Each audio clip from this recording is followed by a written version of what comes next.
Hello, everybody. Happy Memorial Day. I hope everyone is enjoying their day. Today, I'm just kind of relaxing. I've had a pretty long weekend with a lot of different things going on. So today, instead of enjoying cookouts, I'm actually enjoying being able to just relax at home. And so one of the things I thought about that was on my mind this morning that I want to share with you today is the importance, ladies, that if you are single now, and you're coming out of a relationship or you've been out of a relationship for some time, the importance of spending some time by yourself and really reflecting on what caused your relationship not to work. And I don't mean like dwelling on your past, but really doing a self-analysis of yourself, your past relationship, so that you're not carrying into your future relationships from the things from your past. We oftentimes as women, we're approached on a regular basis by guys. Even when we're in relationships or we're married, we're approached, very consistently. So sometimes we don't spend time by ourselves, really taking time to really reflect on what we've gone through and how we can better prepare ourselves for future relationships, and doing a self-analysis for ourselves on what we need to do, what we need to improve. We can't always point the finger and say what the other person did wrong, because we have an active role in our relationships and how they turn out. Sometimes if you've been in a relationship where it's caused you some hurt and some pain, you can in turn around and start a relationship with someone else carrying that baggage, which can sabotage your new relationship, and you can sabotage it from the beginning.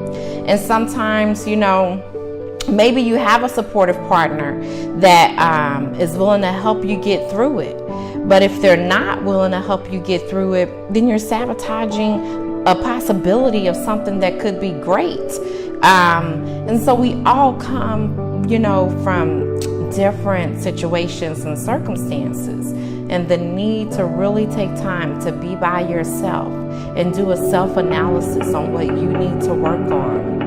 And then going forward, when you're out meeting people, if someone comes up to you, hey, and they give you a short line and ask you for their phone number, don't just give your number.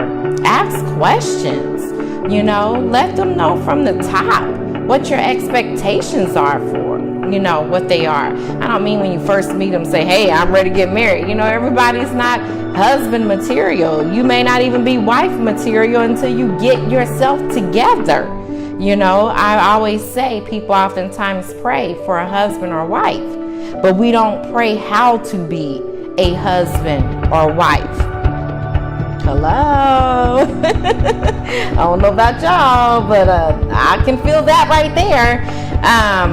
So you have to prepare yourself, That's good that you have your own place. That's good that you have your own car. That's good that you can cook.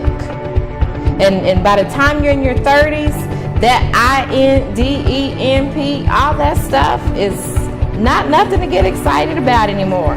Because those are expectations that at this point you should have for yourself. So it's nothing to get excited for. And I'm not, discrediting anyone that's not at that point. You keep working on you. You keep striving to do better. You can only change your outcome once you change your thought process. And you have to start there. You have to start with your thought process. But ladies, the biggest thing that sometimes that hinders us from getting us to where we're wanting to be is one, our thought process. What do we bring to the table? What emotions do we bring? A lot of us can cook. A lot of us can clean. A lot of us can carry the responsibilities of being responsible because we become mothers oftentimes at young ages. So we got that part down. What we got to get down is our mental, our emotions, being able to let go of baggage. being able to, we are sought after all the time, every day. You go into the grocery store, you can't even pick up groceries for your house without somebody trying to holler. So we sought after. But what does it take to become wifed? And so, the importance of spending some time alone and really doing some self-analysis, so that when you come in contact with someone that is of value, that you don't hinder your own relationship. You don't sabotage your relationship. You're able to have a meaningful relationship with someone else when you are able to bring to the table what it takes to love someone. And one of our biggest challenges as women is loving ourselves. We come in relationships with so much baggage. One book I want to encourage you to, if you haven't heard of it or read it, Ayala Van Zandt, In the Meantime, the book, where she talks about moving up levels of love, and she compares it to a house, and starting in the basement, going to the attic. And what she says is, in the basement is all your hurt and your pain from your childhood that you carry into your adult life. And then she moves up, and the highest level is the attic. And so it's a very good read. I highly encourage you. If one of the things that you struggle with is loving yourself for who you are, and if you have a lot of baggage that you've been hanging on to, I highly encourage you to read that book and really let it manifest in you. I can promise you that it's going to definitely open up your eyes. It's going to give you some peace, because it's going to make you really get in tune more with who you are, your expectations, and becoming at a better place and loving yourself so that you can love someone else. You can't give outwardly what's not inside of you. It has to start with you. It has to start within you. You have to be able to love you. Everything about you, your imperfections, your flaws, your mistakes, your accomplishments. You have to love everything about you. If you don't, you can't give that to someone else if you don't have it within you. And when we say love, I don't mean just, I tell people I love them and, give them a hug. No, the characteristics of love, of trusting people, trust others, trust yourself, respecting others, respecting you, respecting your body, respecting your mind, and enforcing other people to respect you. Your body is a temple. It's not made for anybody, any and everybody to run in and run out. You know what I'm saying? And as a nurse, I see people all the time. You never know who has an STD. You never know. And you definitely don't want to contract it because you're not being careful with your body. And so this video is not to judge anyone. So please don't take that way. This video is to help enlighten you, encourage you to, if you're in a place where you're single and you're out dating. And I'll tell you this, it's definitely different. I'm excited about where I'm at right now, but it's definitely different being in the dating scene in my 30s, and I, haven't really taken the dating scene seriously since my 20s because I was involved with someone. So it's definitely a different world, just different, very different is all I can say, to say the least. And so, the one thing I would just really want you to focus on is taking your time, doing a self-analysis, preparing you for who you want, and you making sure that the person or the idea that you have in your mind, that don't settle. Give people the benefit of the doubt and learn who they are, but really pay attention not just to their words, but their actions. And if their actions do not align up with your expectations, then don't waste your time. Females oftentimes go from one relationship to the next and they experience the same thing, or they go from bad to worse because they really haven't taken the time to really do a self-analysis of what they need to do for themselves so that they can expect more from other people. Do you guys understand what I'm saying? I hope you do. I hope it makes sense. So again, just really take your time, ladies. Really take your time. Like I said, we are sought after so much by so many different people. But you really need to take your time to make sure that the person that you are becoming involved with, that they meet your expectations. And it's not just them. You got to know what you bring to the table.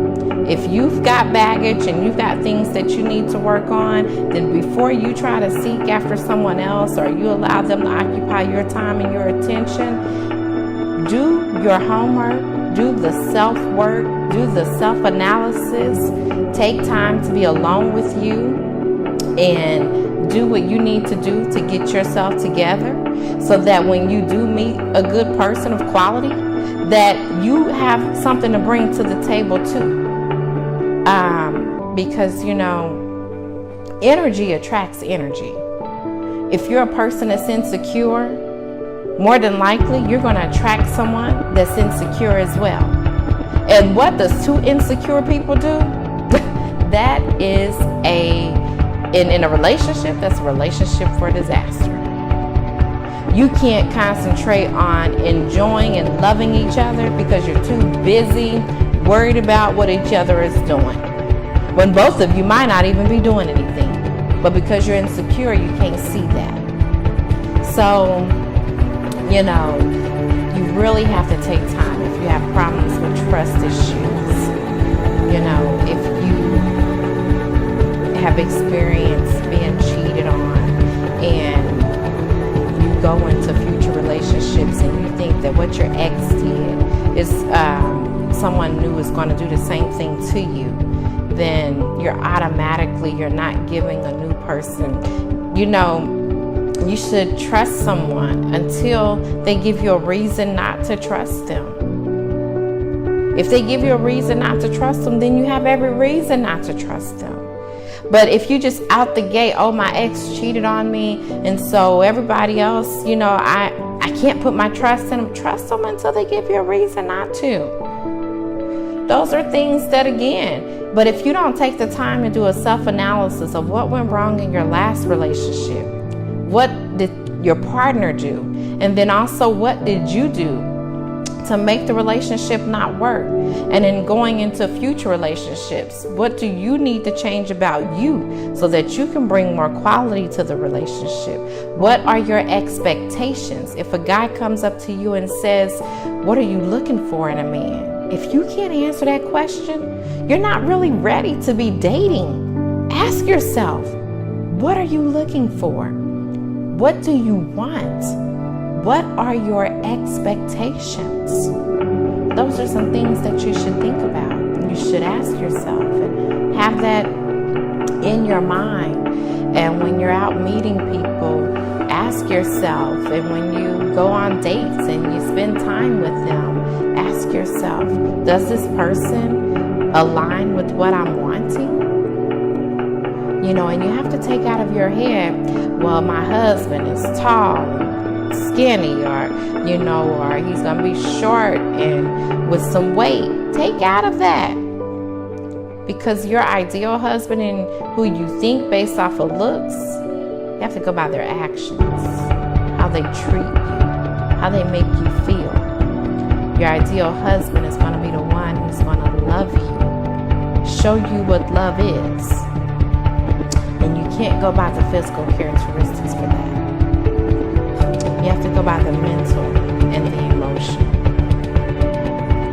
So again, ladies, if you like the content in this video, please like, comment, let me know your thoughts. Share the video with others. and subscribe to the Heart YouTube channel. Until the next video, ladies, love yourselves, love each other, and take care.